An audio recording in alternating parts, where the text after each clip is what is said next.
When it comes to training and measuring how hard to push in the gym, there's really two main methods that we use. The first one is RPE, where we try and take something that is subjective, which is training, and make it objective. So we rate it based off a number scale system. On the other side, often people use what we call percentage-based programming, when you're working back from a fixed point. Now, say for instance, you have a 100 kilo squat, you would work back from that 100 kilo squat progressively over a training block. Now, today's video, I want to run through how you can use both within a really good training ecosystem. The reality is that there will be points of time where RPE or RIR, that a lot of people use in the industry, will be a better suit for some people. And then when we're looking at other different types of training programs, such as strength training and powerlifting, percentage-based programming may actually have the upper hand. But when we look at both of them, they both belong within a training ecosystem. I think the biggest thing here is I've been working with strength-based athletes for the better part of the last 10 to 15 years. And at different phases within their training cycle, within their training year, some of these rating methods perform better than others. So today's video, let's break that out and we'll run you through why and how to use them. Now, starting off, I think, first off, we need to look at what is RPE-based training. And then let's have a look at what percentage-based training is. Now, if we have a look at RPE-based training, what we're doing is we're assigning a number value to an effort that you do in the gym.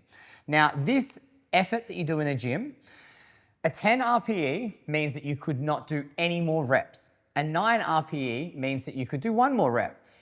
A 8 RPE means 3 more rep, and so on. Now, the thing with RPE is it takes into account actual training technique as well. So when you're looking at a 9 RPE, it's how many more reps could I do with good technique? So you can already see that RPE really leans into strength-based training, because when we're looking at, say for instance, hypertrophy-based training, we're using exercises that are externally stabilized. When we're looking at RPE-based training, we're looking at barbell movements and things that are self-limited by the fact of you actually holding position well throughout. So it also takes into account how you move, the quality of the movement that you do, and the overall effort. So RPE-based training essentially assigns a value to an effort that you do and makes a subjective training output objective. Now, this is a real big superpower, because if you can look at RPE as a way of up-regulating and down-regulating your training over a period of time, it allows you to then match your efforts on any particular training day based on how you're feeling. Now, the cool thing about RPE is it means that if things are feeling really, really good, you can go up in intensity. But on the opposite side, if you've had a terrible night's sleep, or you're feeling under-recovered, or things are just feeling heavy for whatever reason, it also means that you can bring it back down and still have a really constructive training session. So RPE, though, on the flip side of that, actually has a harder onboard period. People don't really know how hard to work when they first get into the gym. So this actually can be a point of confusion for people as well. So there's large pros that it allows you to undulate over a period of time. It allows you to, really do well when things are feeling good, and also pull it back when they're not feeling good. But there is a bit more of a larger onboarding period when it comes to actually learning RPE, because a lot of the time when we get into training, we assign values to our effort that we do anyway, but we may not have just put a number to it yet. So that there is a little bit of an art form in itself. Now, the great thing with RPE-based training, just to wrap things up, is if you don't know what your max numbers are, or you've never actually pushed really hard in the gym, it allows you to work at the level that you feel comfortable with. It allows you to work at a capacity that is relevant for you right now. But then as you get better, as the skill improves, as you get better at training and the overall process, you can ramp things up progressively.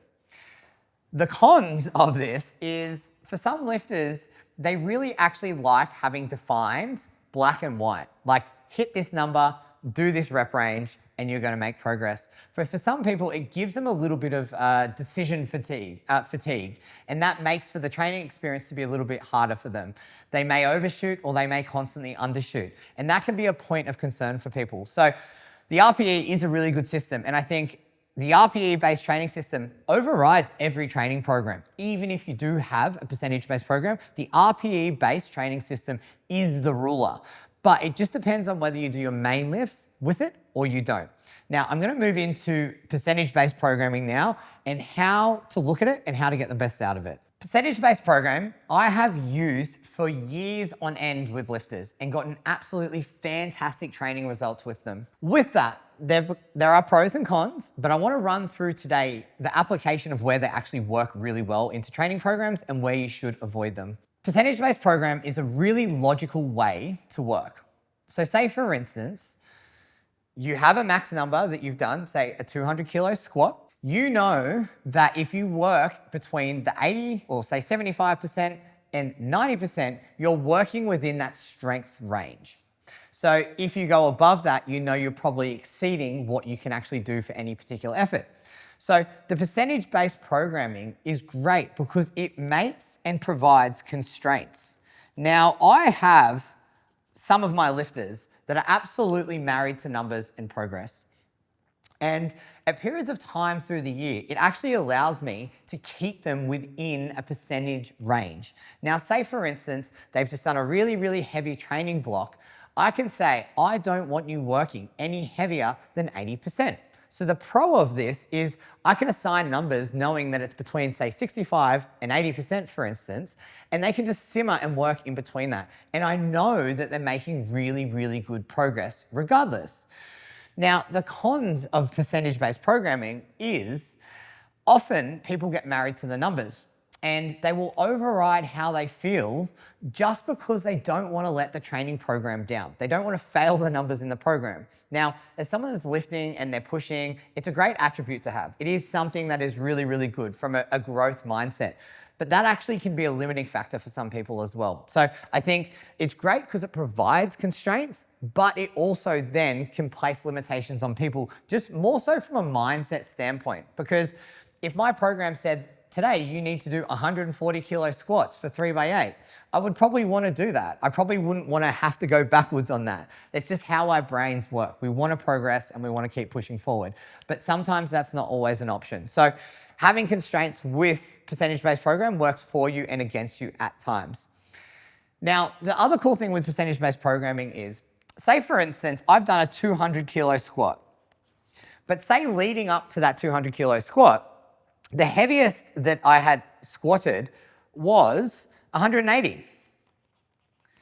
Now, as an example for this, say with this 180 kilo squat, all of my numbers, the top singles, the top doubles, the top triples that I have done have worked off 180 kilos.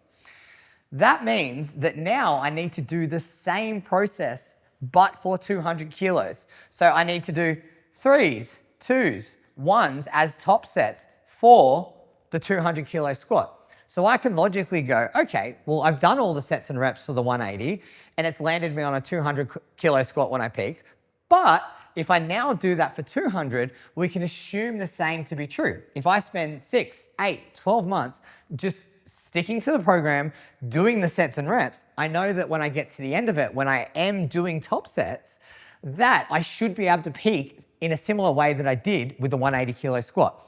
So it's logical in a sense that if you do the work, you're going to get the outcome. So the pros is you generally work at a sub-maximal level, but it doesn't account for variability and it doesn't have that auto-regulation tool inbuilt into it, but it does keep you on track. Now, the blend of RPE and percentage-based programming is where the magic happens. If you're focusing more so on building muscle mass, the progression is going to be slightly different than someone that's focusing on progressing the barbell movements for, say, powerlifting. So we can use different tools and different methods, and we can also blend them together. Now, if we're looking at muscle building, for instance, using RPE or RIR is typically what is used, because what this allows is it allows you to really rate how close to failure you are. So if you're looking at RPE, for instance, or RIR, which essentially are the same thing, a 10 RPE equals no more reps. And 0 RIR implies that, again, there's no more reps. So this, because when we're building muscle, we want to get closer to our failure point. Proximity of failure and effort and mechanical tension is what we're chasing. And the exercises that we actually use are often externally stabilized, so we can really push to the point where we're actually limited by our muscle capacity and our output. We're not limited by skill. So in this situation, when we're looking purely from just building muscle mass, and if your program is built around putting slabs of meat on you and actually just working to that point of failure, RPE and RIR is probably a better tool for you. It also makes progression simpler. You can add a rep, you can add a set, you can do different types of training methods that allows you to add volume. And we know that volume is a driver of muscle mass, adaptation, and hypertrophy. So these are perfect tools. The RPE and the RIR system is a perfect tool. And also, if we think about it, how often do you do a 1RM hack squat or leg press? We don't. It's not something that we typically train. So you're gonna have a better understanding week on week of how hard you can push by using a system like this that allows you to auto-regulate and push when you can and pull back where needed. But on the other side here, if we look at strength training, this is hugely skill-based. And week on week, the progress that you make, you don't want to be sitting on the threshold. You want to be working on your technique, refining how you execute lift week on week. And you almost want to think of it as a savings account. You're building qualities each week which stack up to something bigger over time, and those efforts compound. So when you're looking at strength training, for instance, you could use very well a percentage-based programming. Now, what I would say, the caveat here is that works better in base building programs. And I would use a percentage-based programming. So say, for instance, you're doing a typical 5x5, 6x6, 4x4. That is something that you can use really, really well, because you can give someone a percentage of their maximum and just get them to do some really good, honest work. Sets and reps and sets and reps, and build on technique, build on qualities, and not be limited by failure. You're working on skill at that point. So, but here's the trick. When you're looking at max strength, for instance, this is where we use top sets. And this is where we start to blend these two things together. So when I put our programs together and our coaching systems together, we actually use a top set based on RPE, or we give our athletes and our lifters a range to work within. Say, for instance, your max squat is 120 kilos and you're in a final heavy block. We might give you a range between, say, 100 and 110 kg for a day, and you rate that set that you do. So say you pick 105 and you rate it at an 8 RPE. Our system will actually populate an estimated 1 RM. Based off that 1 RM, we would then use a percentage-based training system that would then give you your working sets. So now we're actually starting to blend the two worlds together. So with the strength training component, it gives you the flexibility to push up the top sets and pull back the top sets if they're feeling bad. But then it keeps you and it provides those constraints that I spoke about in your back off sets. Because often after you've done your top sets, the back off sets are a point of diminishing return. If you think about your top sets more skill-based, it's more expressing your strength and finding out where you're at for a particular day, and then that sets the scene for your working sets. And often I find with people is they work way too hard in their back off sets, and it puts them in a position where they potentially can end up with an injury or end up going backwards in their training because they're pushing too hard. So if you're looking at purely building muscle mass, I would say RPE and RIR is probably the best tool for you. But if you're looking at strength training, particularly your main lifts and your supplementary exercises that work into those main lifts, you actually probably want to lean into a little bit more of a combination between RPE and percentage-based programming. They're really, really effective tools to use. So when they come together, they're super powerful. Now, if we go one step further and we go down into accessory exercises or auxiliary exercises, whatever you call them, these exercises, honestly, just use a simple progression with RPE every single week. You do not need to overcomplicate that. You know, how often do you train a bicep curl, 1 RM, or a tricep push down, or a back row? You don't. You want to be working to get like maximum contractile force, fatigue, and really push yourself towards proximal failure. That is your goal in those actual exercises. So assigning a number to it doesn't serve you any purpose. But when we look at the RPE system, that is perfect for those type of exercises because it allows you to push up and come back down. Now, let me just put an example around that.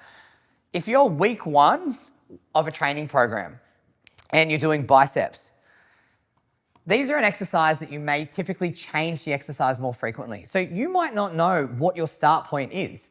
So in your week 1 of your training program, you can simply ramp up and find a top set for that particular day based off the RPE or the RIR system.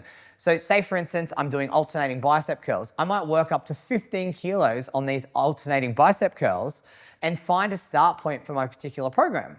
Then week 2 and onwards, I already know my start point. So I can go, oh, I'll do my first set at 15 kilos, and then I might, if I have room to do it, and depending on how big the jumps are with the dumbbells that you have in your gym, I might choose just to add some reps, or I might choose to add a set so that I'm getting more training volume in over time. So this is a really cool tool that you can use, and it puts things in perspective. It's not just about what's the best method. It's like, what are your training outcomes? What are your goals? You know, with strength training, you're really not pushing and sitting on the limit of things that often throughout a training year because the risk reward is way too high. You could potentially end up with an injury because you're pushing way too hard, and you want to sort of keep the efforts at a level that you can recover and stack up week on week. We're building muscle mass because the machines, they're externally stabilized, gives you a little bit of a buffer. You can actually sit on the higher end of your intensity week on week because that's the goal. So really, it's not which style is better, it's where does it fit into the ecosystem. Now, the last group of people, rehabilitation. People that have no desire to really push up their strength and they really just want to train for lifestyle. It's unrealistic for them to know what their 1 RMs are.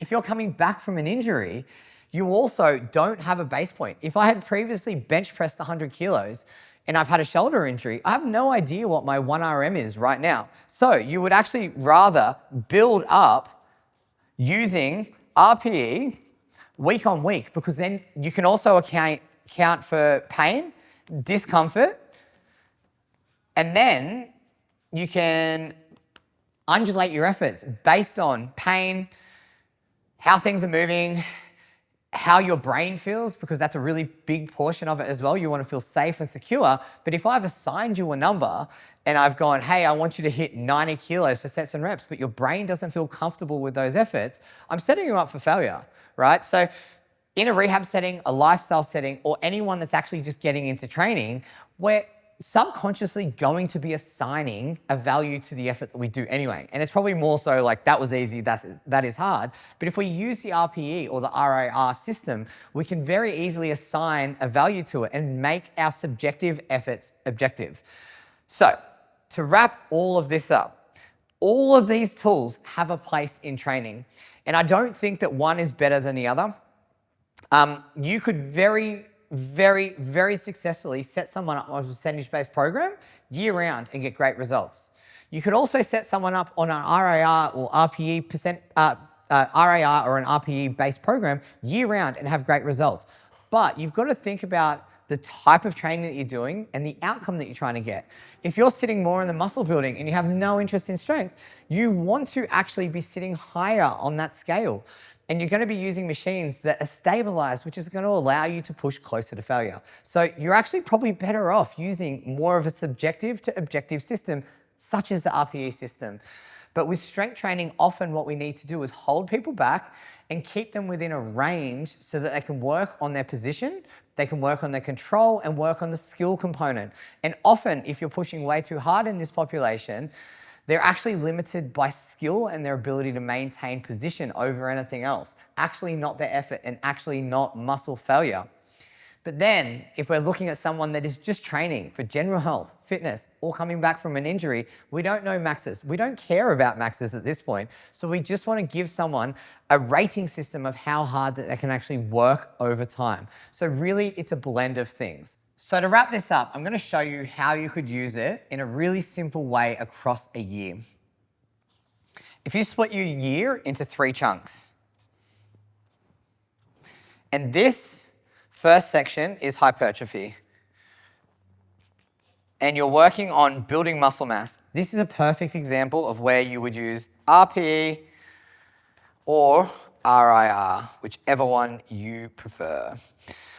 Then, if you have really established 1RMs, or at least you have a ballpark number of what you can lift, you can do some base strength here with restraints,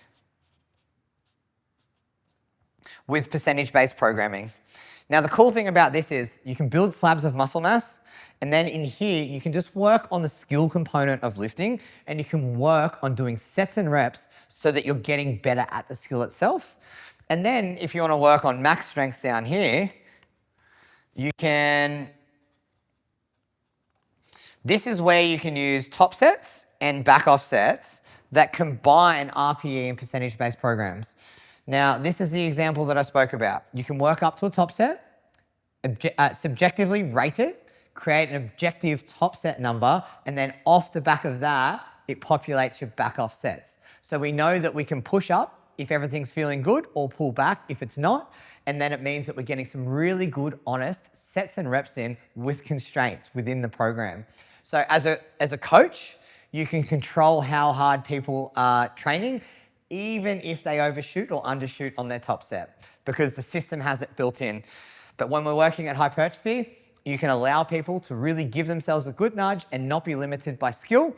But then when we're working on strength, we can keep them in this mid-range and just build some really honest sets and reps. Now, to wrap it up, I would say that every single program, it doesn't matter if it is percentage-based program or you are using RAR or RPE, every program has an inbuilt RPE system in it.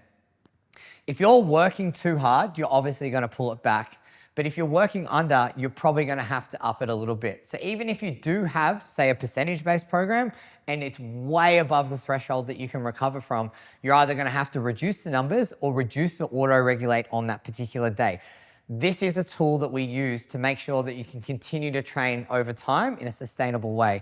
You want to make sure that no single effort is a huge increase on the week before. It's just progressive training. So this system in itself is the best way to look at your training. There is no better tool, RPE or percentage-based program. It's just how it fits in. If you just want to build muscle, you're probably going to sit on one side of the fence. If you want to work on strength training, you're probably going to combine together a couple of different methods. And that's it for today's episode. If you want to stay up to date with all the things that I'm posting across my podcast and the YouTube channel, below is a link for my email list. Get on it because it's going to get to your inbox straight away and you'll never miss a thing. I'll see you guys on the next episode.